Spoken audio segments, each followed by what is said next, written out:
Buenas tardes a todos y bienvenidos a la segunda sesión de claves en qué no dejar de hacer en cuidados paliativos. Hoy tenemos con nosotros a tres ponentes, la doctora Santa Marta Soya, que forma parte del equipo de soporte de cuidados paliativos domiciliarios del Hospital Universitario Río Ortega, la doctora Guadilla Gómez, que es médico de familia del Centro de Salud de Olmedo, perteneciente a Valladolid Este, y a la doctora Hernández Pérez, que es R4 de Medicina Familiar y Comunitaria en el Centro de Salud de Delicias 2. Todas ellas son miembros del Grupo de Trabajo de Cuidados Paliativos de Socalenfic. Cedo la palabra a la doctora Guadilla, que va a iniciar la exposición. Hola, muchas gracias, Verónica. Buenas tardes a todos y gracias por acompañarnos en este segundo día de las jornadas. Hoy hablaremos del documento elaborado por el Grupo de Cuidados Paliativos de SENFIC sobre lo que no hay que dejar de hacer en cuidados paliativos desde atención primaria. El objetivo de este documento es poner el énfasis en aquellas acciones que desde atención primaria no deberían dejar de hacerse para seguir prestando unos cuidados paliativos de calidad a las personas más frágiles y vulnerables de nuestros cupos. Aunque en el último año la atención primaria ha tenido que reorganizarse y adaptarse en época de pandemia, el paciente paliativo ha seguido y sigue estando en nuestras consultas. Y más que nunca es importante visibilizar la necesidad de los cuidados y poner en marcha la atención necesaria. Así que vamos a comenzar. 14 cosas que no hay que dejar de hacer en cuidados paliativos desde atención primaria. El primer punto del documento habla de establecer un plan de formación y de actualización en cuidados paliativos individual y de equipo de atención primaria. La formación de los profesionales de atención primaria, de manera general, tiene una repercusión positiva en la atención de los pacientes y, por supuesto, también pasa en la atención de los pacientes de cuidados paliativos y sus familias. ¿Qué podemos hacer desde las consultas de atención primaria para favorecer la asistencia en cuidados paliativos? Pues mejorar las aptitudes de los profesionales mediante el aprendizaje de comunicación de malas noticias, detección de necesidades y síntomas cambiantes, manejo de fármacos, elaboración de planes de intervención, formación específica en cuidados paliativos, dedicación de tiempo y espacios más tranquilos para la atención de estos enfermos y sus familias, priorización de la atención en domicilio, el uso de documentación y protocolos de actuación y la coordinación entre los diferentes recursos sanitarios existentes. La formación de los profesionales sanitarios debería ser continua y específica. Lo aconsejable sería iniciarse en los estudios de grado. Según la Sociedad Española de Cuidados Paliativos, todos los profesionales sanitarios deberían haber recibido formación básica en cuidados paliativos durante sus estudios universitarios. Y según la estrategia en cuidados paliativos del Sistema Nacional de Salud, entre las competencias de los estudiantes para el ejercicio de la formación médica debería implantarse formación en medicina paliativa. También dicha estrategia tiene como objetivo general establecer programas de formación continuada y específica para los profesionales del sistema sanitario, para que puedan atender adecuadamente las necesidades de los pacientes con enfermedades en fase avanzada y terminal. También la Sociedad Española de Cuidados Paliativos da unas directrices a seguir con el fin de intentar unificar un poco los criterios de formación en todos los profesionales sanitarios en dicha área. Clasifica la formación en 3 niveles. En un nivel básico, que corresponde a los profesionales que pueden tener algún contacto con este tipo de pacientes, en el que entrarían pues, todos los profesionales sanitarios. Luego, un nivel intermedio dirigido a profesionales que tienen contacto frecuente con este tipo de pacientes, medicina interna, medicina familiar, geriatría, oncología, por ejemplo. Y el nivel avanzado ya estaría por los profesionales que van a desarrollar su actividad en el contexto de equipo de cuidados paliativos. Por otro lado, las comunidades autónomas también deberían tener planes de formación continuada para los profesionales sanitarios, tanto de atención primaria especializada como aquellos profesionales que se vayan a dedicar específicamente a cuidados paliativos. ¿Qué recomienda el documento? Pues el documento recomienda que el trabajo en equipo es esencial, por lo que la formación debe ser individual, pero también colectiva. Hay que incorporar progresivamente la formación en el grado y en el posgrado y fomentar la rotación en los equipos de cuidados paliativos. En función de la frecuencia con la que atendamos a estos pacientes, pues habrá diferentes niveles de formación, que es lo que hemos comentado de las directrices de la SECPAL. El segundo punto del documento habla de planificar un espacio en las agendas de atención primaria para la programación de pacientes con necesidades paliativas en el domicilio. Que a lo mejor es lo más complicado, siempre con la lucha que tenemos de los 7 minutos, pues también intentar meter todo esto, pero hay que intentarlo. Tanto el Plan Nacional de Cuidados Paliativos como la Estrategia en Cuidados Paliativos del Sistema Nacional de Salud recogen que hay que orientar la atención al domicilio del paciente como el lugar más idóneo. La estrategia además habla que se debe disponer de un modelo organizativo explícito para que los pacientes reciban los cuidados paliativos en función de sus necesidades, adaptado a las diferentes situaciones y peculiaridades territoriales. Se recoge también que es necesario proveer de cobertura de atención a los pacientes 24 horas al día, todos los días del año. La atención programada en el domicilio debe tener un espacio en la agenda programada para todos los componentes de la unidad básica asistencial, no solo el médico y la enfermera. Habría que concertar las citas y confirmarlas 24 horas antes. Y las citas, hay que tener también citas de revisión y de control y es necesario establecer canales de comunicación para que el paciente o la familia puedan consultar dudas o si necesitan asistencia por aparición de nuevos síntomas, efectos secundarios o lo que sea necesario. También debemos tener en cuenta la atención por parte del equipo de atención primaria de los centros sociosanitarios y residenciales reservando espacio para ellos. El tercer punto del documento habla de realizar desde atención primaria de forma activa y sistemática la identificación de pacientes con necesidades paliativas y su valoración multidimensional. Para dar una atención de calidad en atención primaria, en cuidados paliativos, lo primero es saber identificar a los pacientes con necesidades paliativas que van a necesitar los cuidados y realizar además una valoración multidimensional de cada caso. Un paciente con necesidades paliativas va a presentar una o varias enfermedades progresivas con deterioro de su capacidad funcional, por lo que es fundamental un abordaje integral, teniendo en cuenta no solo las necesidades físicas que va a presentar, el control de los síntomas, sino también necesidades emocionales, sociales y espirituales. Para la identificación de estos pacientes contamos con el instrumento NECPAL, de que ya os habló la doctora Paula Álvarez el martes, no me voy a repetir mucho. Dicha herramienta nos va a ayudar a identificar a los pacientes con necesidades paliativas mediante la evaluación cuantitativa-cualitativa, multifactorial y no dicotómica. Combina la percepción subjetiva de la pregunta sorpresa con otros parámetros indicadores específicos de enfermedades relacionadas. Para el abordaje de la valoración multidimensional contamos con diferentes escalas de valoración. Tendremos en cuenta tanto el proceso de la enfermedad, la historia de la enfermedad que ha presentado el paciente desde el inicio, la valoración física, valoración funcional, aquí podéis ver las diferentes escalas que podemos utilizar, valoración psicoemocional, valoración sociofamiliar y una valoración espiritual. ¿Qué recomienda el documento? Pues que es importante favorecer el diálogo con el paciente y sus cuidadores con el objetivo de establecer cuál es la mejor actitud terapéutica.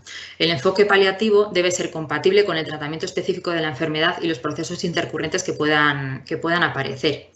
El equipo de atención primaria sigue siendo el referente de la atención a este tipo de pacientes, contando siempre con el apoyo de los equipos específicos de cuidados paliativos, según la complejidad que presente cada caso. Y el instrumento NECPAL pues, nos permite identificar a los pacientes con las necesidades de cuidados paliativos de forma que podamos mejorar la calidad en la atención. El cuarto punto del documento nos habla de tener acceso o disponibilidad de material y medicación adecuada para el manejo del paciente en cuidados paliativos desde atención primaria. Hay que garantizar que todos los centros de salud cuenten con el material y la medicación necesaria para dar respuesta a las necesidades de este tipo de pacientes en el domicilio y que estas necesidades estén cubiertas 24 horas al día, 7 días a la semana, como ya hemos comentado. La correcta atención de los pacientes supone un importante beneficio-coste, ya que disminuye las visitas a urgencias, posibilita da la posibilidad de que el paciente pueda morir en casa, supone una alta valoración de calidad asistencial, permite un trato profesional específico, una información adecuada y, sobre todo, el respeto por los deseos del paciente. En el documento, el equipo de cuidados paliativos de SENFIC ha elaborado pues, un listado de materiales, de diagnóstico, curas, documentos que hay que llevar, listado de fármacos en cuidados paliativos y también uno más específico para los últimos días. Muchas veces todo esto lo tenemos disponibles en los maletines de urgencias de los centros de salud, sobre todo en los rurales, que es donde se hacen las guardias. Pero sí que es verdad que muchas veces pues, podemos tener problemas de disponibilidad de algunos, porque, por ejemplo, no es habitual en un centro de salud que tengamos pues, una bomba de perfusión, pero bueno, siempre se puede contar con los equipos de cuidados paliativos específicos, con los equipos de soporte que nos pueden proporcionar el material necesario, ¿vale? El contar con este material y fármacos necesarios pues, nos aporta gran mejora en la práctica asistencial en ahorro de costes y facilita pues, una muerte digna al paciente mitigando el sufrimiento familiar. Por eso recomienda el documento disponer tanto del material y los fármacos y disponer pues, de un maletín específico para la atención al domicilio con dicho material, que sea más fácil para ir a la atención al domicilio. El punto 5 plantear una atención proactiva en el contexto de la actuación ante un paciente en situación de necesidades paliativas. Desde el inicio tenemos que mantener una actitud proactiva, facilitando el diálogo con el paciente y con los cuidadores principales, permitiendo que el paciente nos marque el ritmo principalmente, mediante preguntas facilitadoras, pues, qué le molesta, qué le preocupa, cuánto quiere saber, todo eso debemos explorarlo. Posteriormente realizaremos un plan de intervención individualizado y compartido que se adjuntará a la historia clínica accesible para todos los que probablemente vayan a atender al paciente. En el plan figurará la identificación de los problemas, las causas, la estrategia que se va a llevar a cabo y la reevaluación de los mismos. Se dejará en el domicilio un teléfono de contacto para que el paciente o los cuidadores puedan consultar dudas o ponerse en contacto si surge alguna complicación. Y hay que programar siempre las siguientes visitas de control, tanto presenciales como si son mediante llamadas de seguimiento. La evaluación y la reevaluación en estos casos es muy importante porque los síntomas son cambiantes, por lo tanto tenemos que tenerlo en cuenta, igual que igual que la aparición de efectos secundarios, hay que tenerlos previstos, explicarlos muy bien, dejarlo por escrito y además tener en cuenta pues, un poco el contexto en el que se mueve el paciente, pues, la edad, comorbilidades, la polimedicación que pueda presentar, valorar pues, si es posible la prescripción de las medicaciones que no sean necesarias.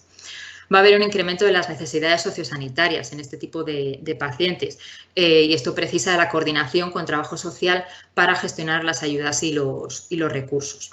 Finalmente, el contar con un apoyo de un psicólogo constituye una gran ayuda en cuidados paliativos para ayudar a la unidad paciente-familia. Muchos equipos de cuidados paliativos ya cuentan con este tipo de recursos.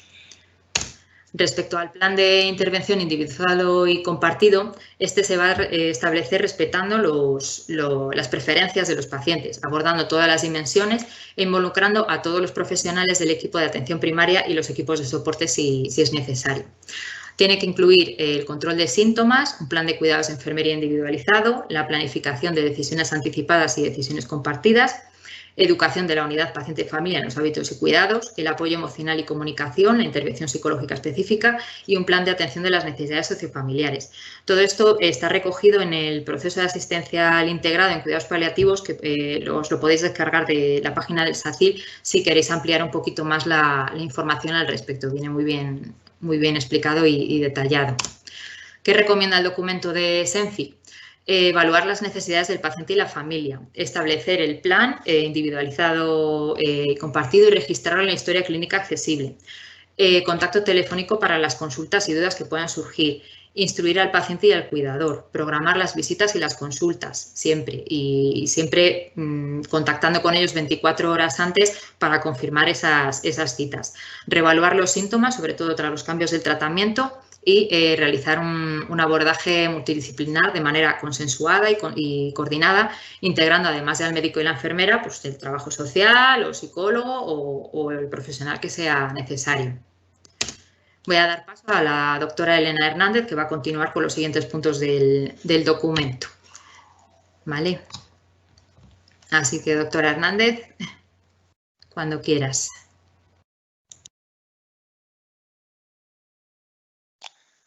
Voy. ¿Se me escucha? Vale. Pues nada, yo voy a continuar con el sexto punto del documento que habla de que debemos trabajar de forma coordinada en unidades básicas asistenciales desde los equipos de atención primaria para el cuidado de los pacientes con necesidades paliativas. ¿Esto qué quiere decir? Pues que el lugar más adecuado para proporcionar los cuidados paliativos va a depender de varios factores en estos pacientes, del nivel de complejidad de los mismos, de la disponibilidad de apoyos familiares o sociales que dispongan estos pacientes y de la propia elección de los pacientes o de su familia. Esto va a conllevar que es adecuado y es fundamental que exista una coordinación entre los diferentes recursos asistenciales. Y según este documento, una atención primaria de calidad en estos pacientes con necesidades paliativas conlleva el trabajo en equipo, es fundamental. Entonces, para realizar un planteamiento óptimo, lo ideal es pensar qué atención le vamos a dar a este paciente, cómo queremos hacerlo y en función de esto decidir los recursos humanos que vamos a necesitar. Entonces, es básico tener un equipo multidisciplinar.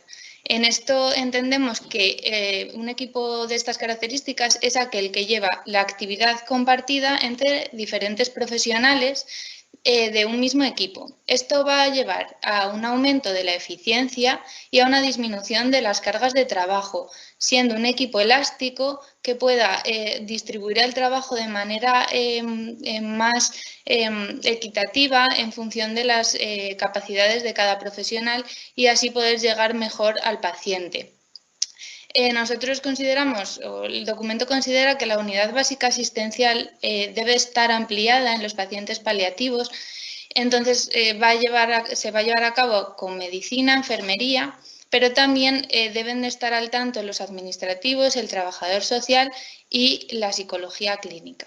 Es por ello que se va a formar un microequipo entre médico y enfermero que es el encargado de sus pacientes, de los pacientes de su cupo. Sin embargo, es útil que el administrativo y el trabajador social del centro estén un poquito al tanto de estos pacientes y le podamos comunicar posibles incidencias, posibles necesidades que surjan de estos pacientes. Y también es fundamental y sería muy bueno que se dispusiera de más psicólogos clínicos o que existiera la posibilidad de contactar con el psicólogo clínico de nuestro centro o de nuestra área para poder abordar las necesidades de estos pacientes que en muchos casos son necesidades psicológicas. Entonces, las recomendaciones que nos da el documento de SENFIC es que el paciente con necesidades paliativas y sus familiares también deben conocer la composición y los integrantes de la UVA. Y el funcionamiento de esta UVA que he comentado antes, pues se basa en que todos los horarios deben ser comunes y unas agendas paralelas, que el administrativo se coordine con el microequipo médico-enfermero y el trabajador social es compartido por el centro, así ayudando a las necesidades de todo tipo de estos pacientes.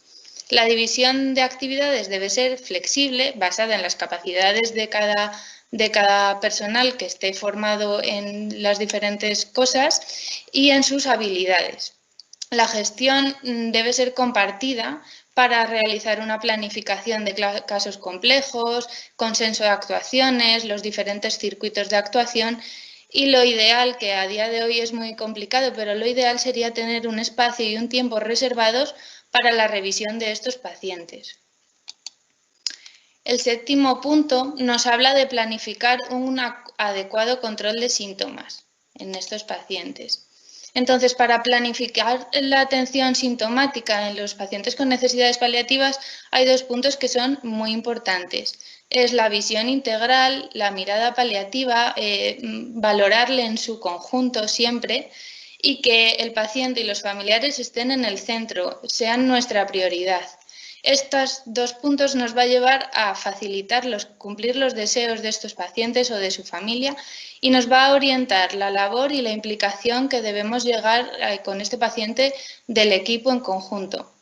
Entonces, es fundamental que se registre todo en la historia clínica del paciente, puesto que a veces estos pacientes pueden llegar a puntos de atención continuada, no ser siempre nosotros el personal a cargo de ese paciente y debemos saber en qué punto estamos y cómo está el paciente en ese momento para poder adecuarnos a sus deseos y a sus necesidades. Entonces, vamos a hacer una evaluación del origen del síntoma. Esto, bueno, lo sabemos bien, pero hay que reforzar que es importante hacer una anamnesis detallada, una exploración física minuciosa, pero también conocer el momento evolutivo del proceso del paciente, qué expectativas tiene este paciente sobre su enfermedad, su evolución, qué deseos tiene tanto él como su familia y ahí entonces con todos estos puntos decidiremos si hay que hacer alguna prueba complementaria para evaluar el origen de este síntoma. Una vez sepamos el origen del síntoma, vamos a consensuar los objetivos con la familia y con el paciente, pero estos objetivos deben de ser realistas y concretos. Ahí es donde nosotros tenemos que poner un poco el hincapié para poder llegar a objetivos que sean alcanzables, que no sean difíciles de conseguir. Entonces, para planificar el control de síntomas existen 3 pilares, no todo se basa en las medidas farmacológicas. Hay 2 pilares muy importantes que en estos pacientes son fundamentales, bueno, en estos y en todos, pero aquí hay que hacer mucho hincapié. Medidas de prevención de aparición de síntomas, tales como son pues, la higiene del sueño, tener un adecuado descanso nocturno o, si no es posible, pues un adecuado descanso cuando el paciente se encuentre cómodo. Cambios posturales, cambios alimentarios, adaptar la dieta a lo que el paciente tolere o le apetezca, aire fresco, masajes, calor. Luego existen otro tipo de medidas que aumentan el umbral de percepción, que así el paciente no va a sentir, no va a estar tan pendiente de sus síntomas. Pues estas medidas son la compañía, el ambiente, la música que le apetezca escuchar en ese momento, las aficiones, el apoyo que disponga, la accesibilidad a los recursos. Y luego ya iremos a las medidas farmacológicas. Las medidas farmacológicas vamos a ir directos a la causa. Lo ideal es utilizar una pauta fija y regular, con fármacos de vida media corta. Utilizar administración preventiva de fármacos para no llegar a síntomas de difícil control y que tengan los pacientes y los familiares en casa unas pautas claras de rescate. Entonces, este documento nos recomienda que debemos planificar adecuadamente el control de síntomas y debe de ser una rutina en las personas con necesidades paliativas en atención primaria. Lo que he comentado antes, la continuidad asistencial exige que la planificación quede reflejada en la historia clínica para que todo el profesional que atiende a ese paciente sepa en qué situación se encuentra. Y la evaluación continua permite mejorar el control sintomático y anticiparnos a fracasos o a efectos adversos que no deseamos. Continuamos con el 8º punto, que es realizar un plan terapéutico adaptado al paciente en situación de cuidados paliativos. ¿Cómo hacemos un plan terapéutico adecuado para un paciente en cuidados paliativos? Lo debemos optimizar al máximo.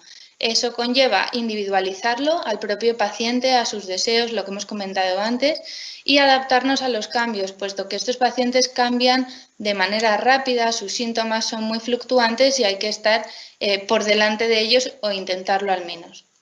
Con esto, pues, existe el modelo de atención-intervención en el que nos vamos a fijar en 6 puntos, que estos son analizar las necesidades multidimensionales, todas las dimensiones del paciente, evaluar y elaborar de forma compartida los objetivos que nos proponemos, planificar la toma de decisiones anticipadas, qué acciones vamos a llevar a cabo con este paciente, tanto farmacológicas como no farmacológicas, monitorizar y supervisar de manera continua que los objetivos consensuados se están llevando a cabo.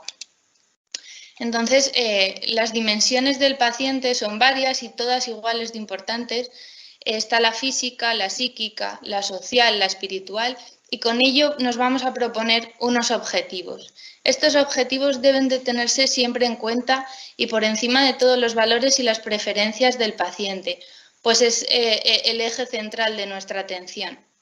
Entonces, ¿qué vamos a hacer? Pues vamos a evaluar el estado del enfermo y su situación funcional.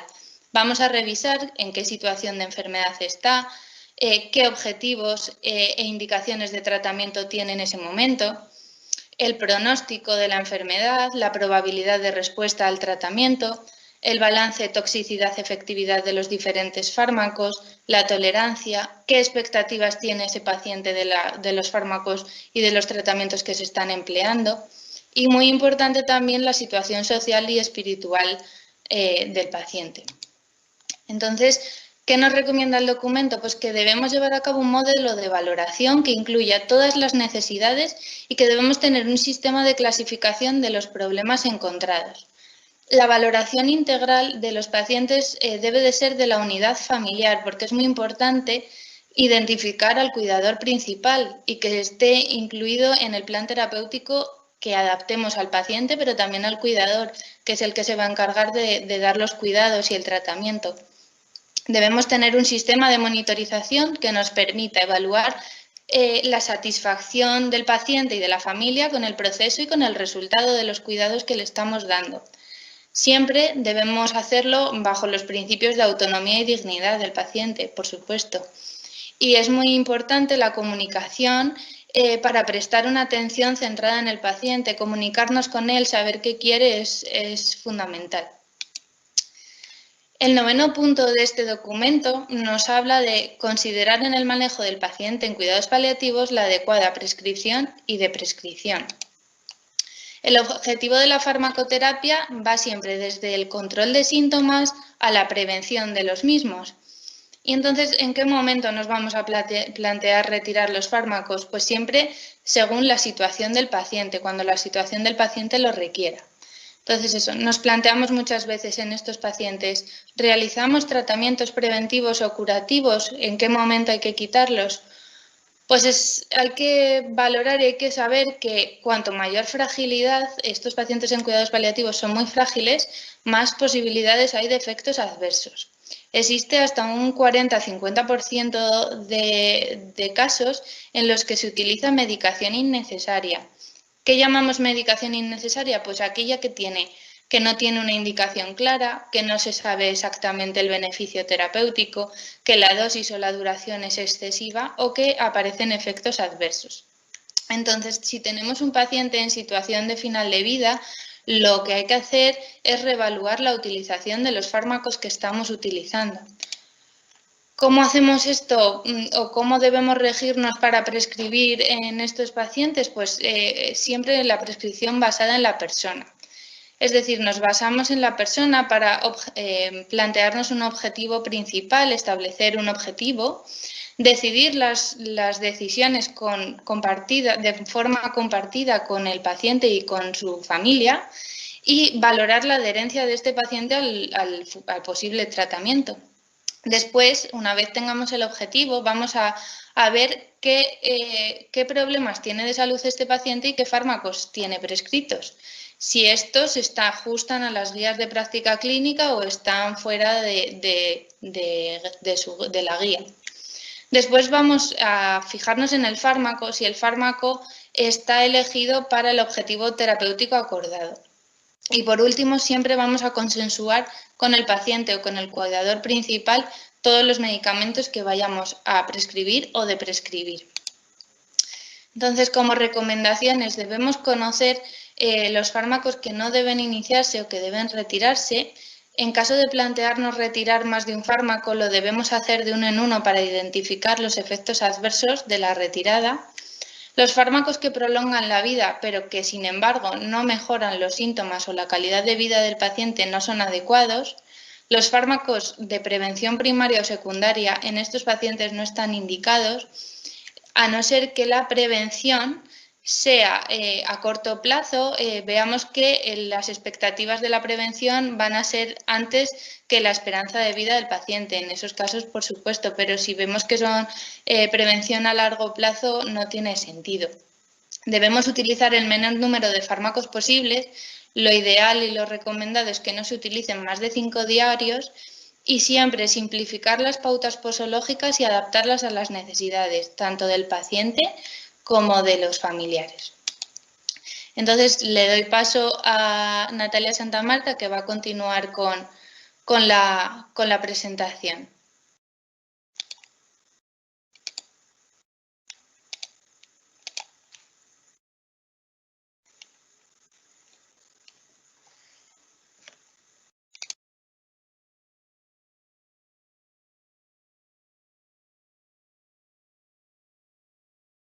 Bueno, buenas tardes a todos. Vamos a continuar con los puntos del documento. Básicamente, bueno, pues es un documento que hemos elaborado muy centrado en la medicina familiar y comunitaria, en la atención primaria, pero que, bueno, creo que puede aportarnos a todos aquellos profesionales que atendemos a pacientes con necesidades paliativas. Hay uno de los puntos del documento del que no tenemos que dejar de hacer y es el de especificar los objetivos del tratamiento y trasladarlo a todos aquellos niveles asistenciales que están implicados en la atención a pacientes con necesidades paliativas. La continuidad de los cuidados,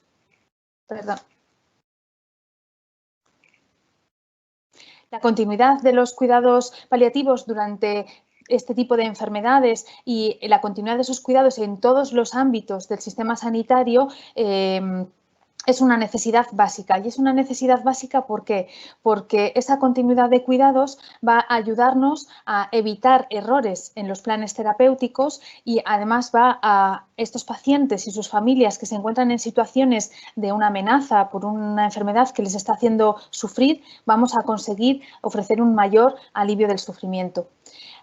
Si todos estamos coordinados, ellos van a sentir menos inseguridades, hay muchos sentimientos de abandono, de sentimientos de desahucio, que si nos ven ahí todos coordinados y todos unidos, donde ellos son el centro, pues vamos a conseguir ofrecerles una mayor seguridad y una mayor confianza hacia el paciente y hacia la familia.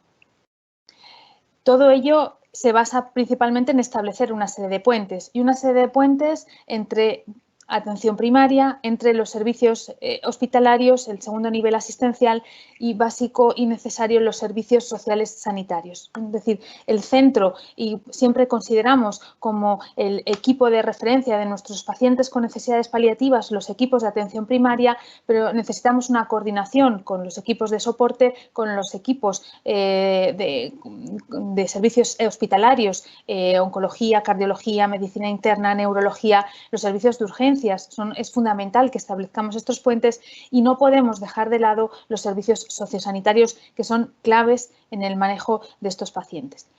Los cuidados paliativos hemos visto que no van dirigidos única y exclusivamente a pacientes oncológicos. Como bien hemos podido repasar el martes con la doctora Paula Álvarez y el doctor Daniel Ramos, hay un pool de pacientes cada vez mayor, de pacientes crónicos, complejos, avanzados, que suponen un reto para nuestra manera de actuar, para nuestra manera de ejercer la medicina, porque necesitamos centrar nuestra actuación en el paciente, ¿no? En sus necesidades y en sus preferencias. Y fundamental, una historia clínica única. Los equipos sanitarios que atendemos a pacientes con necesidades paliativas necesitamos poder acceder a la misma información, independientemente de los servicios a los que pertenezcamos, para poder saber todos qué necesidades tiene ese paciente que estamos atendiendo, cuál es su situación clínica, cuál es su pronóstico, cuál es la gravedad o su deterioro en las últimas horas, meses, semanas, días, y establecer un plan terapéutico individualizado y una serie de cuidados que todo ello, si nos coordinamos bien, conseguiremos hacer una atención integral e integrada en el paciente y en su familia. Por lo tanto, ¿cómo podríamos conseguir el que no dejar de hacer un objetivo común y que nos coordinemos entre todos? Pues la coordinación entre los distintos niveles asistenciales, no solamente de manera vertical, como hemos visto, atención primaria, servicios hospitalarios y servicios sociosanitarios, sino también una atención longitudinal, horizontal, ¿no? Donde nuestros pacientes no tengan que ser paliativos de 8 a 3 y luego de 3 de la tarde a 8 de la mañana hay un equipo de urgencias que lo atienden, pero que no han podido ver en la historia clínica cuál es el seguimiento, cuál es el plan que está llevando el médico de familia o los equipos de soporte. Es decir, necesitamos una atención de 7 días, 24 horas. La información que transmitimos a los pacientes y las familias desde los distintos niveles tiene que ser la misma, tiene que ser adecuada, no nos podemos contradecir, es decir, no podemos nosotros decir una cosa y cuando sea atendido por el compañero médico de urgencias que se le ofrezca otra cosa diferente. Por eso necesitamos una historia clínica única que nos ayude a mejorar la comunicación y la coordinación entre nosotros. Necesitamos disponer de una estructura sanitaria adecuada, suficiente, que llegue a todas aquellas personas que necesitan recibirla. Y es fundamental, y repetiremos a lo largo de todo este ratito que compartimos con ustedes, es la coordinación sociosanitaria, ¿vale? Tenemos que ir dado de la mano y, por lo tanto, las historias clínicas únicas no solamente son entre hospitales y primaria, sino también necesitamos que servicios sociales accedan a nuestras historias clínicas y nosotros poder acceder a esas historias y ver un poco cuáles son sus valoraciones y necesidades de nuestros pacientes. ¿Qué no tenemos que dejar de hacer con nuestros pacientes? Pues sobre todo iniciar y considerar la planificación anticipada de decisiones, planificación de cuidados compartidos. Bueno, todo ello va a estar basado en la Ley de Autonomía 41/2002, la Ley de Autonomía del Paciente, en la que hay muchísimos puntos que recoge esta ley, pero lo que queremos y lo que quiero yo llevar un poco a este punto es estos tres apartados: ser informados y participar en la toma de decisiones, el derecho del paciente a ser informado y participar en la toma de decisiones, el derecho del paciente a rechazar tratamientos que se les pueda indicar, pero que con su capacidad de poder decidir y la información recibida y una persona capaz y competente sea capaz de poder rechazarlo, y regular la creación de los testamentos vitales, los documentos de voluntades anticipadas. Repasamos brevemente qué es un documento de voluntad anticipada. Es un documento en el que una persona que es capaz, una persona que es mayor de edad, que es competente, va a expresar de una manera voluntaria, libre y consciente cómo desea que sea su tratamiento en un futuro y qué desea hacer con su cuerpo, ¿vale? Hay diferentes apartados y tenemos un registro de instrucciones previas. Aquí en Castilla y León tenemos manuales de guías de instrucciones previas tanto para profesionales como usuarios, y cada vez necesitamos potenciar más esta planificación a través de estos documentos. ¿Qué recoge un documento de voluntades anticipadas? Hay un modelo que el paciente, porque también puede la persona hacerlo sin estar enferma, puede asesorarse o puede coger una serie de modelos para poder crearlo. Estos modelos, bueno, este es uno que es oficial, pero todos son muy parecidos. En una primera parte recoge los datos personales de esa persona que va voluntariamente a expresar su deseo de cuando él esté enfermo, cómo quiere ser tratado. Hay otro apartado donde qué considera para él o para esa persona calidad de vida, es decir, la posibilidad de comunicarse cuando que el dolor sea controlado, no sufrir un dolor importante, la posibilidad de mantener una independencia funcional, el hecho de no prolongar su vida, el hecho de permanecer en el domicilio en los últimos días y fallecer en el mismo, que esa interpretación del documento se tenga en cuenta cuando esa persona no sea capaz o no pueda manifestarse, y que si esa persona o el profesional sanitario que atendamos a ese paciente no vamos a seguir esas voluntades, pues sea atendido por otro profesional que pueda hacerlo.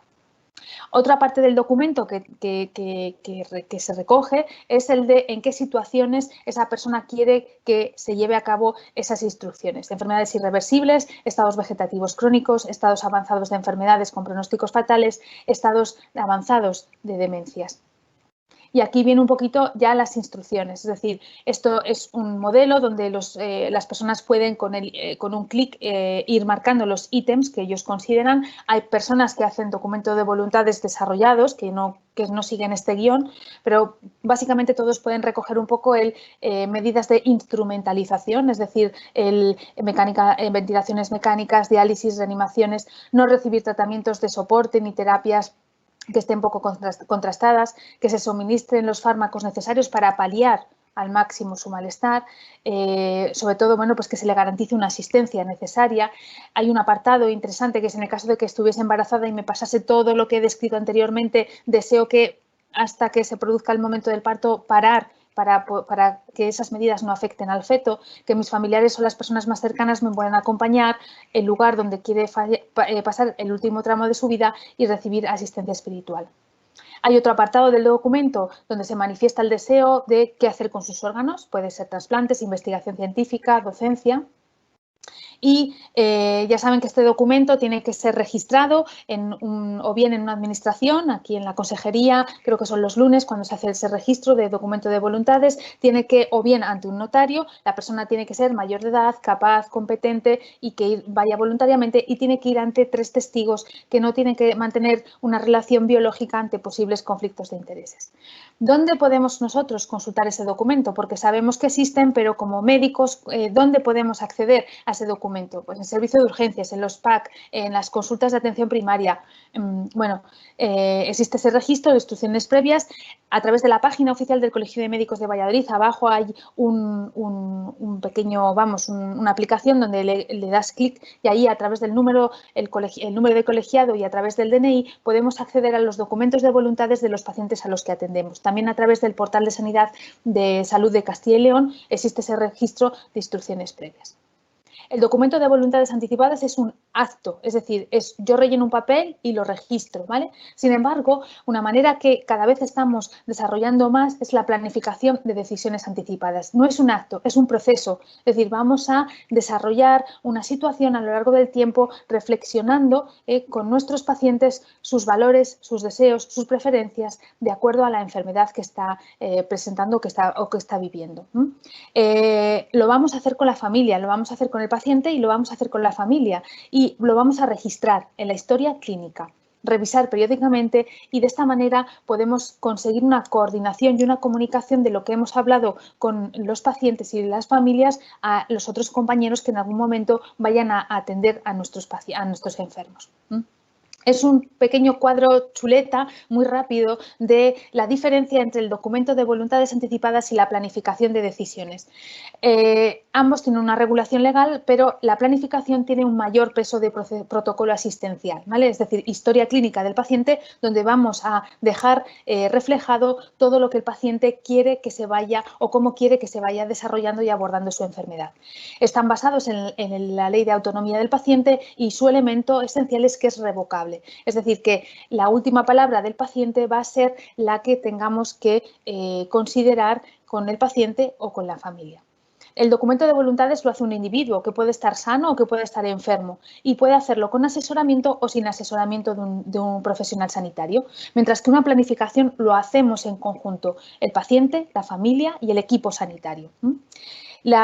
¿A quién va dirigido? El documento de voluntades es unilateral. Yo lo hago y lo voy a dejar registrado para que la persona en un futuro que me vaya a atender pueda consultar cuáles son mis decisiones. Mientras que la planificación va a ser un trabajo bilateral. Es decir, el paciente me va a proponer y yo le voy a proponer. Es decir, vamos a tener un asesoramiento, es fruto de ese asesoramiento.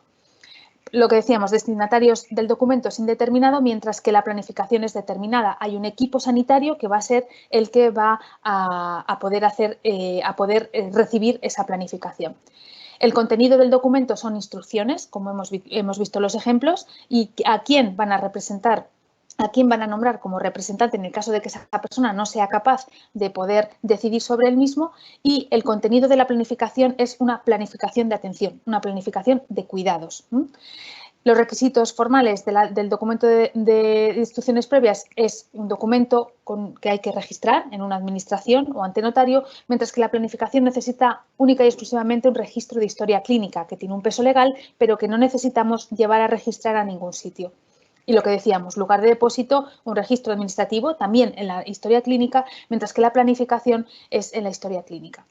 Es verdad que cada vez estamos pidiendo más sitios en los sistemas informáticos, en las historias clínicas únicas, lugares donde podamos ver de manera accesible, si hacemos una planificación, dónde podemos encontrar esa planificación. Es decir, dónde podemos acceder a ese documento, donde puede el médico de familia ver dónde se ha iniciado esa planificación con los compañeros de los equipos de soporte o al revés. Es decir, para nosotros la persona de referencia para iniciar una planificación es el médico de familia. Es la persona que mejor conoce al paciente, a la familia y con quien mejor va a poder planificar, y es la persona de confianza. Y por lo tanto necesitamos sitios de la historia donde podamos hacer visible esa planificación. La realización de estas voluntades o planificaciones de decisiones tiene un impacto positivo en la calidad de los cuidados al final de la vida. Vamos a hacer las cosas de acuerdo a nuestro paciente, vamos a estar preparados para cuando llegue ese momento de complicación y vamos a ofrecer una seguridad y una tranquilidad a nuestros pacientes. Y además está demostrado, cada vez hay más literatura científica que dice que las intervenciones complejas en cuanto a planificación anticipada de decisiones incluso son más efectivas que cualquier documento escrito como el documento de voluntades anticipadas.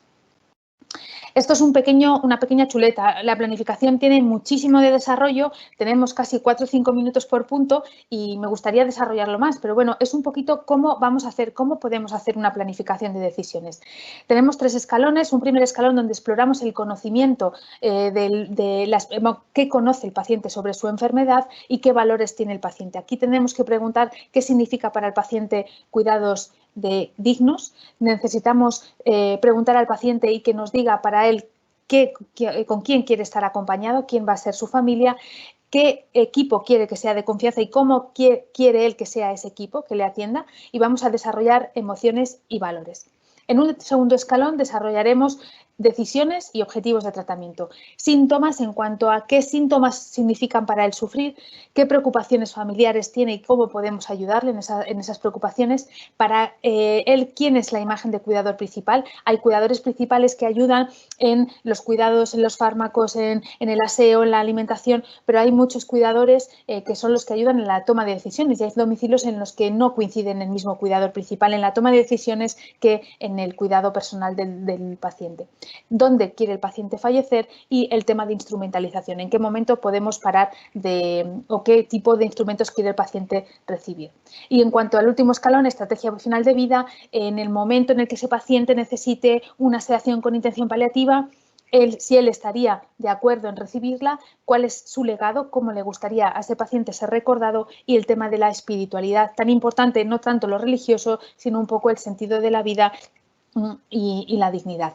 Todo esto necesitamos hacerlo con tiempo. Como ustedes verán, esto no se puede hacer en 5 minutos y no se puede registrar en un seguimiento de Medora. Entonces, todo esto, por eso pedimos un poquito más de hueco y un poquito más de desarrollo de esta herramienta. Todo esto lo hacemos con el paciente, pero integrando la historia de valores del cuidador principal. Por tanto, la planificación nos va a ayudar a respetar la autonomía de nuestros pacientes, nos va a ayudar a explorar los valores y las preferencias de nuestros pacientes ante una hipotética situación final de vida, nos va a favorecer que la situación final de vida se realice en las mejores condiciones, porque son las que el paciente nos han pedido, y además necesitamos hacerlo en un entorno multidisciplinar. ¿Qué no tendríamos que dejar de hacer en agonía, en la situación de agonía? Bueno, pues lo primero de todo ello es definir qué es la agonía, ¿no? Es decir, aquella situación que precede la muerte, que su pronóstico de vida es de corto, horas, días, y que además nos vamos a encontrar con varias denominaciones: situación de últimos días, agonía, fase final de vida, preagonía. Hay muchísimos conceptos, ¿vale? Pero lo importante es definirlo. ¿Y qué objetivos vamos a tener en una situación de agonía? Pues primero, reconocer los signos y síntomas de una situación de agonía. Necesitamos informar de forma sensible acerca de esa situación de agonía y las posibilidades de fallecimiento. Necesitamos prescribir adecuadamente, es decir, indicaciones adecuadas de fármacos apropiados y en las dosis necesarias. Tenemos que introducir la posibilidad de la necesidad de una sedación con intención paliativa y obtener ese consentimiento verbal por parte del paciente, si es posible, o si el paciente no lo puede consentir en la familia. Dejar registrado siempre en la historia clínica del paciente, revisar la situación y, por supuesto, trabajar en equipo. Es fundamental que cuando un paciente se encuentra en una situación de agonía en el domicilio, donde se ha planificado fallecer en el domicilio, donde los cuidadores necesitan nuestro apoyo, tenemos que trabajar en equipo, atención primaria, equipo de soporte en el caso de que hayamos intervenido, los equipos de urgencias, los PAC o urgencias hospitalarias, para que sepan que ese paciente está así en esa situación en el domicilio, para favorecer y hacer fácil la situación y el fallecimiento en las casas, ¿vale? Por lo tanto, reconocer una situación de agonía, bueno, todos ustedes lo saben: debilidades profundas, con postraciones y necesidades de más cuidados, cuando van perdiendo la capacidad de tragar y posibilidades de la vía oral, deterioros físicos intensos, debilidades extremas, trastornos conductuales, trastornos cognitivos, trastornos de la conciencia, y cuando nosotros vamos ya a ver que hay un pronóstico de vida limitado a horas o días. Una vez que nosotros hemos reconocido esta situación, hemos informado al paciente, si es posible, o a la familia en su defecto, cabe centrarnos en unos cuidados enfocados en el confort, y tanto para el paciente como para la familia. ¿Y qué cuidados son los que necesita nuestro paciente? Revisamos toda la medicación y vamos a retirar todo aquello que no es necesario. Vamos a garantizar las posibilidades de la medicación, si es posible vía oral, pero la mayor parte de las ocasiones vamos a necesitar una administración por vía subcutánea. Explorar qué temores y qué deseos con respecto al al tratamiento existe en nuestros pacientes, revisar esas planificaciones que hemos hecho antes y que por lo tanto ahora el trabajo es un poquito más sencillo porque ya lo hemos ido trabajando previamente y la toma de decisiones de derivación hospitalaria, quedar en casa donde quieres fallecer va a ser mucho más rápido y mucho más sencillo, valoración continua y un lenguaje claro. No podemos dar por supuesto nada. En cuanto a los cuidados de la familia, pues tenemos que informarlos, tenemos que dejar claras cuál es la situación y que está próxima a la muerte. Tenemos que garantizar la medicación y las posibilidades de dar una medicación por vía subcutánea, siempre dejando una chuleta en las casas, siempre dejando rescates. Explicar los cambios que se van a ir produciendo y cómo abordarlos, ¿vale? Muchas veces nos ocurre que necesitamos que el paciente o que el familiar conozca lo que es una apnea, conozca lo que son estertores, cómo el patrón respiratorio, cómo puede ser capaz de moverse un poquito el paciente sin que eso significa que esté sufriendo. Y si nosotros le vamos explicando todo esto a los familiares, pues los familiares no se van a asustar y van a saber un poco cómo actuar ante esta situación con los rescates. Dan instrucciones por escrito de cómo actuar. Parece que no, pero vemos familiares que en el momento del fallecimiento por el bloqueo emocional no saben dónde tienen que llamar, que tienen que llamar a urgencias o que tienen que llamar porque no saben por ese momento. Si nosotros lo dejamos por escrito o lo vamos explicando, pues ellos van a saber qué hacer en ese momento. Si no, el paciente no puede revisar la planificación con nosotros, pues lo vamos a hacer con ellos, que por eso lo hemos hecho con ellos.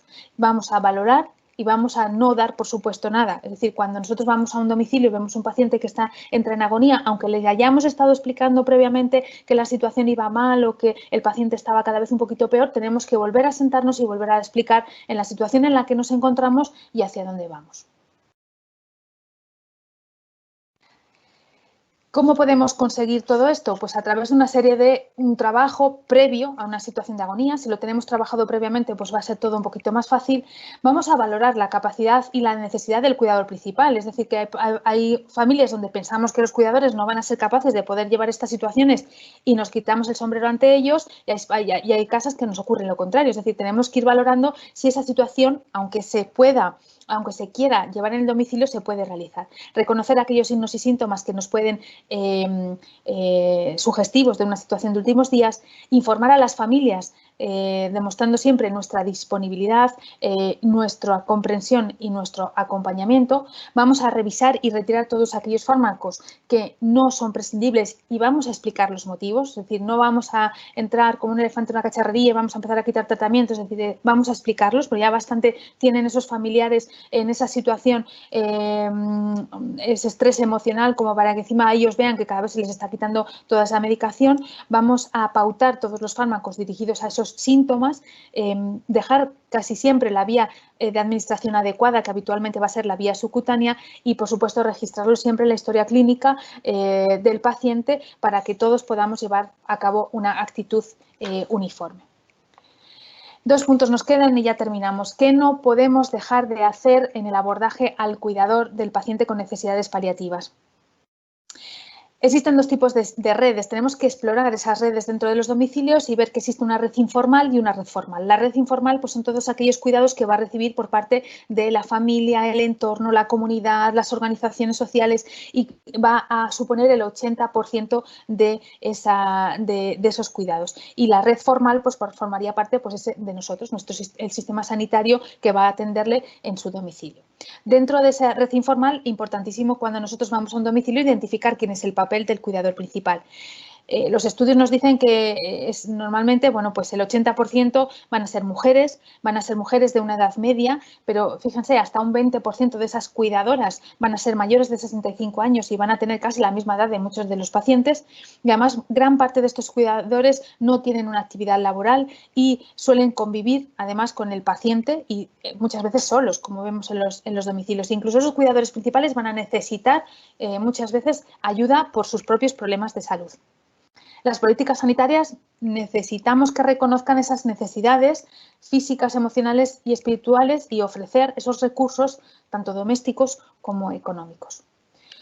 ¿Cómo podríamos conseguir mejorar este cuidador? Bueno, pues es recomendable hacer esa valoración basal del cuidador, identificando factores que influyen en esa carga que tienen de cuidar, ¿no? Vamos a ver qué dificultades les pueden surgir en el proceso de la enfermedad y el grado de carga que el cuidador está presentando y si podemos evitar que llegue a una situación de claudicación. No nos gusta a nosotros nunca hablar de claudicación, sino más de sobrecarga, porque parece que claudicación tiene un componente un poquito más negativo, pero evitar que lleguen a esa claudicación. Necesitamos también informarles progresivamente sobre la enfermedad de su familiar y las posibles complicaciones. Si tenemos la posibilidad de ofrecer todos nuestros recursos sociales y ofrecer todos nuestros sistemas de apoyo formales por parte de los sistemas sanitarios e informales para prevenir la sobrecarga.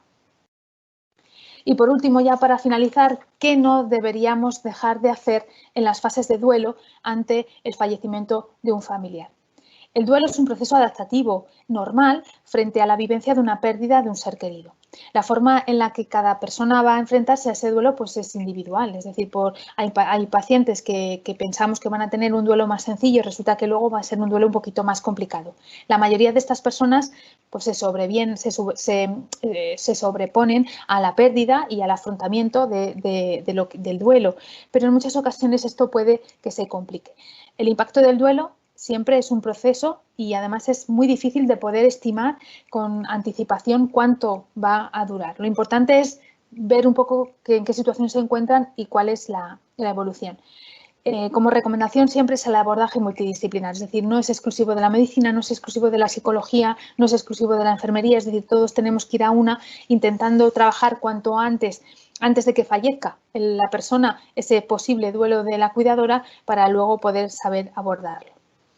Muy rapidito, ¿qué determinantes pueden influir en la respuesta del duelo? Pues sobre todo cómo ha sido esa pérdida, es decir, si no es lo mismo el duelo en una muerte repentina inesperada que en una enfermedad más alargada en el tiempo o un proceso de enfermedad que ha sido muy cortito, que no ha dado tiempo a planificar ni a cerrar las necesidades psicológicas o espirituales del paciente.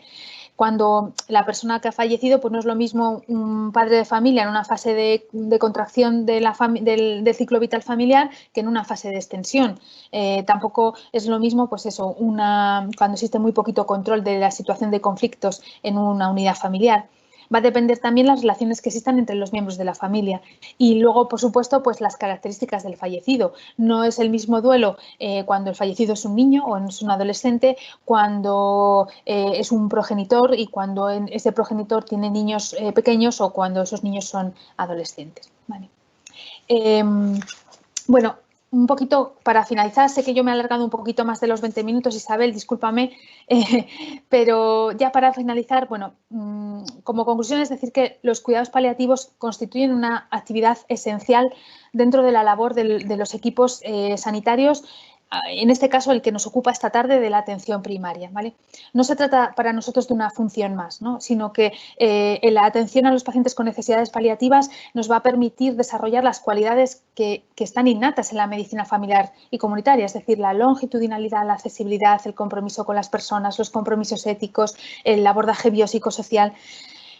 Como decía mi compañera, la doctora Guadilla, estamos viviendo en una época con una sobrecarga pues totalmente asistencial brutal, es un hecho totalmente innegable y por eso este documento quería reflejar un poco que en algunas ocasiones es necesario dejar de hacer alguna actividad de poco impacto para poder centrarnos en esfuerzos que, bueno, pues lo que de verdad importa, ¿no? Que es el ayudar a estas personas. Por eso, desde el grupo de trabajo de cuidados paliativos de la SENFIC, donde nosotros como federada de la SOCALENFIC hemos colaborado, bueno, pues hemos dejado un poco estos 14 puntos que a nuestro juicio pues no deberían dejar de hacerse por parte de estas personas, de nosotros, de las personas que atendemos a los pacientes con necesidades paliativas, en concreto, bueno, pues a los pacientes, a los equipos de atención primaria. ¿Por qué? Pues porque nos necesitan y necesitamos seguir ofreciendo cuidados paliativos de calidad. Pues muchísimas gracias.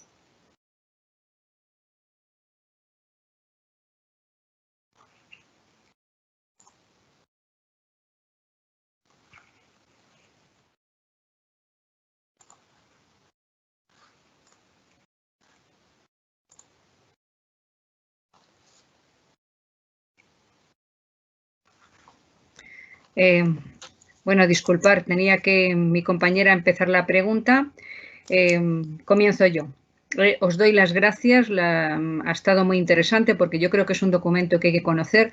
Hay quien nos indica que si este documento es accesible, la verdad que el documento es muy baratito, está en la página de la SENFIS y está descargable para los socios.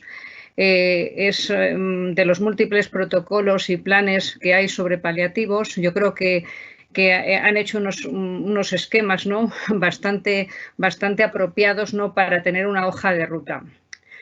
Según dice el vicepresidente de la SEPAL, cada año mueren en España casi 80.000 personas sin adecuados cuidados paliativos. Yo creo que la atención primaria y nuestros gestores tenemos que pararnos a pensar qué es lo que no estamos haciendo, qué es lo que estamos dejando de hacer, ¿no? Tenemos que planificar una adecuada agenda donde tenga cabida esto, ¿no? Lo de los 7 minutos, ni siquiera los 10, ¿no? Y me ha gustado mucho que hayáis dicho que el trabajador social y también el psicólogo, que sería necesario casi un psicólogo por centro de salud, creo que soy exagerada, ¿no? Pero yo creo que sería muy necesario, no solamente para los de los últimos días, ¿no? Que es a lo que se ha referido la doctora Natalia, sino también para la gente que tiene paliativos y está durante una gran cantidad de años, o sea, no tiene un pronóstico vital de 1 o 2, a lo mejor se tiran 5 años, ¿no? Con su tumor, sus problemas intercurrentes, sus complicaciones.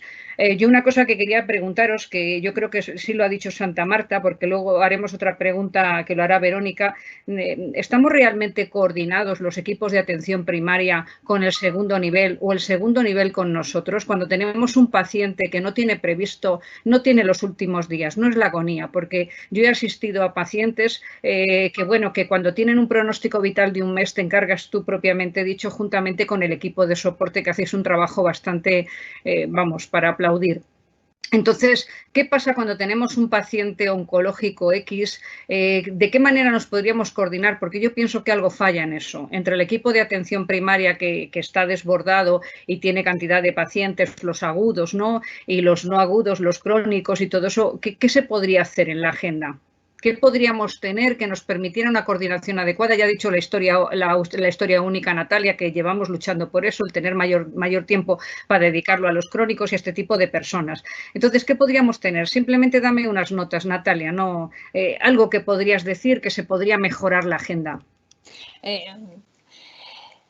Bueno, yo creo que es fundamental y muchas veces vemos que el paciente, pensamos que las necesidades paliativas ya son al final, ¿no? Cuando oncología, cuando tratamientos activos ya se desestiman o cuando dejan de actuar. Tenemos que trabajar mucho antes. Como hemos podido ver, necesitamos trabajar muchas cosas que no son fáciles. Es decir, necesitamos establecer confianzas con los pacientes, planificar, pues que nos vean como referentes. Por lo tanto, yo creo que todo parte primero de una buena identificación de los pacientes por parte de atención primaria, es decir, herramienta ANECPAL, vosotros sois el equipo de referencia, sois las personas que mejor conocen y que cuando ese paciente pues ya está entrando en una rueda de oncología, de líneas de tratamiento, pues ya tener un poco ojo a visor de que ese paciente no solamente necesita control de síntomas, sino que va a necesitar un control psicológico, emocional, miedos. Y por eso destacamos fundamental el papel de la psicología clínica. Es decir, nosotros estamos formados, pero ellos son expertos. Por eso lo que tú dices sería que cada centro tuviese un psicólogo, pues eso es un sueño. Luego yo también veo mucho que muchas veces en mi experiencia, ¿no? Que yo me pongo en contacto cuando recibo una interconsulta con el médico de atención primaria, con el médico de familia y le digo, oye, que me han avisado de este paciente de oncología para ir a ver y vosotros decís, yo no sabía nada. Es decir, necesitamos también que los compañeros de hospital se coordinen con nosotros lo mismo que nosotros, es decir, no tanto a través de interconsultas, que pues ahí queda el papel, sino o gestor de casos, una persona que ayude en la gestión de casos y que esa coordinación sea más rápida, más cercana, más accesible y donde, pues si tú tienes un paciente con un tratamiento oncológico con unos efectos adversos a un tratamiento que ha recibido, pues pues poder tirar de teléfono o de una consulta rápida donde podamos, bueno, pues coordinarnos mejor. Porque todo esto al final se ve reflejado en nuestra imagen hacia el paciente. Cuando nosotros no nos coordinamos, el paciente y la familia lo detecta rápido. Cuando no sabemos nosotros qué le ha dicho el oncólogo o cuando desde atención primaria no sabe lo que le ha dicho el médico de cuidados paliativos. Entonces, sería fundamental todo eso. Y luego, una coordinación con servicios sociales. Eso creo que es algo que llevamos pidiendo mucho tiempo. Una mayor rapidez en estos pacientes porque por su fragilidad necesitamos que no esa ley de dependencia o todas estas bueno, pues todas estas ayudas que ellos necesitan pues no lleguen tan tarde como pueden estar llegando, y que nosotros podamos acceder a lo que ellos valoran y que ellos también accedan a nuestras valoraciones y nuestras planificaciones. Bueno, tenemos aquí, no sé si me escucha, tenemos aquí una pregunta de uno de los asistentes dirigida a la doctora Silvia Guadilla, que nos pregunta, con los medios actuales que disponemos los médicos, ¿cómo se podría articular esta atención 24/7 todos los días del año, las 24 horas al día, con los medios de los que disponemos? Yo creo que se hace referencia un poco a lo que comentábamos de una historia clínica accesible para todos, porque, bueno, evidentemente un médico de atención primaria pasa su consulta en horario de 8 a 3 o si está de tarde de 2 a 7. Los centros de salud habitualmente cierran a las 8. Entonces, bueno, la continuidad asistencial se da en tanto, hay una asistencia también de urgencias en los puntos de atención continuada. Yo ahora mismo, por ejemplo, estoy trabajando de médico de área y, bueno, pues tengo acceso a la historia de Medora, puedo ver lo que han escrito mis compañeros. Es una continuidad 24/7 porque durante todos los días ese paciente puede estar atendido. El problema es que si no se puede acceder a esa historia, si no puedes acceder a lo que han escrito en el hospital porque el paciente ha estado en urgencias, no puedes acceder a lo que han escrito los equipos de cuidados paliativos, pues muchas veces no sabes lo que hay. Afortunadamente, los equipos de cuidados paliativos que tenemos, por lo menos en la provincia de Valladolid, siempre dejan notas en los domicilios. Cuando vas al domicilio a atender al paciente, siempre te encuentras las instrucciones que han escrito los compañeros del equipo que ha acudido y demás, y puedes estar un poquito orientado. Entonces, bueno, va un poco en esa línea, el tema de una historia accesible, donde no solo veamos que le han pautado lo que sea en urgencias, sino que podamos ver lo que han valorado en urgencias o lo que ha valorado el equipo de soporte de cuidados paliativos, las pruebas que le han hecho y, bueno, pues un poquito también el tema de planificación anticipada de decisiones que comentaba la doctora Natalia también, que eso también es importante. Muchas veces acudimos a los domicilios de urgencias y no hay nada en la historia clínica escrito sobre si el paciente desea que se le derive al hospital, que no se le derive al hospital, si hay que reanimar, si no hay que reanimar, que, bueno, pues te encuentras muchas veces en unas situaciones de urgencias con la familia nerviosa y demás, y a lo mejor todo eso sí que ha estado hablado y no se ha quedado reflejado. Entonces es importante para dar esa atención longitudinal y continuada 24 horas, 7 días a la semana. Desde luego no supone el que el médico de familia tenga que estar 24 horas en su consulta, ni mucho menos, pero sí que eso, pues nos vayamos coordinando, que es un poquito lo que comentaba ahora también Natalia, entre todos. Es importante. Muy bien, pues parece que no hay más preguntas y yo creo que vamos a dar por concluida esta segunda jornada de claves en cuidados paliativos. Quería agradeceros a las 3 ponentes esta magnífica exposición que habéis hecho, a todos los asistentes y al Colegio de Médicos por hacer posible que hayamos podido hacer estas 2 jornadas. Muchas gracias a todas. Yo quería agradecer que al Colegio de Médicos siempre que nos ha abierto las puertas al grupo de trabajo no se me oye. Sí. No, solo quería dar las gracias al Colegio de Médicos de Valladolid porque siempre, bueno, pues siempre cuenta con nosotros, siempre abre las puertas, nos abre las puertas a nuestra casa, y el grupo de trabajo de cuidados paliativos de Socalenfix siempre, bueno, pues estamos a su disposición para todo lo que necesite. Así que muchas gracias al Colegio de Médicos, bueno, a Isabel y a Verónica, que han sido los que nos han hecho esta propuesta. Gracias a todas.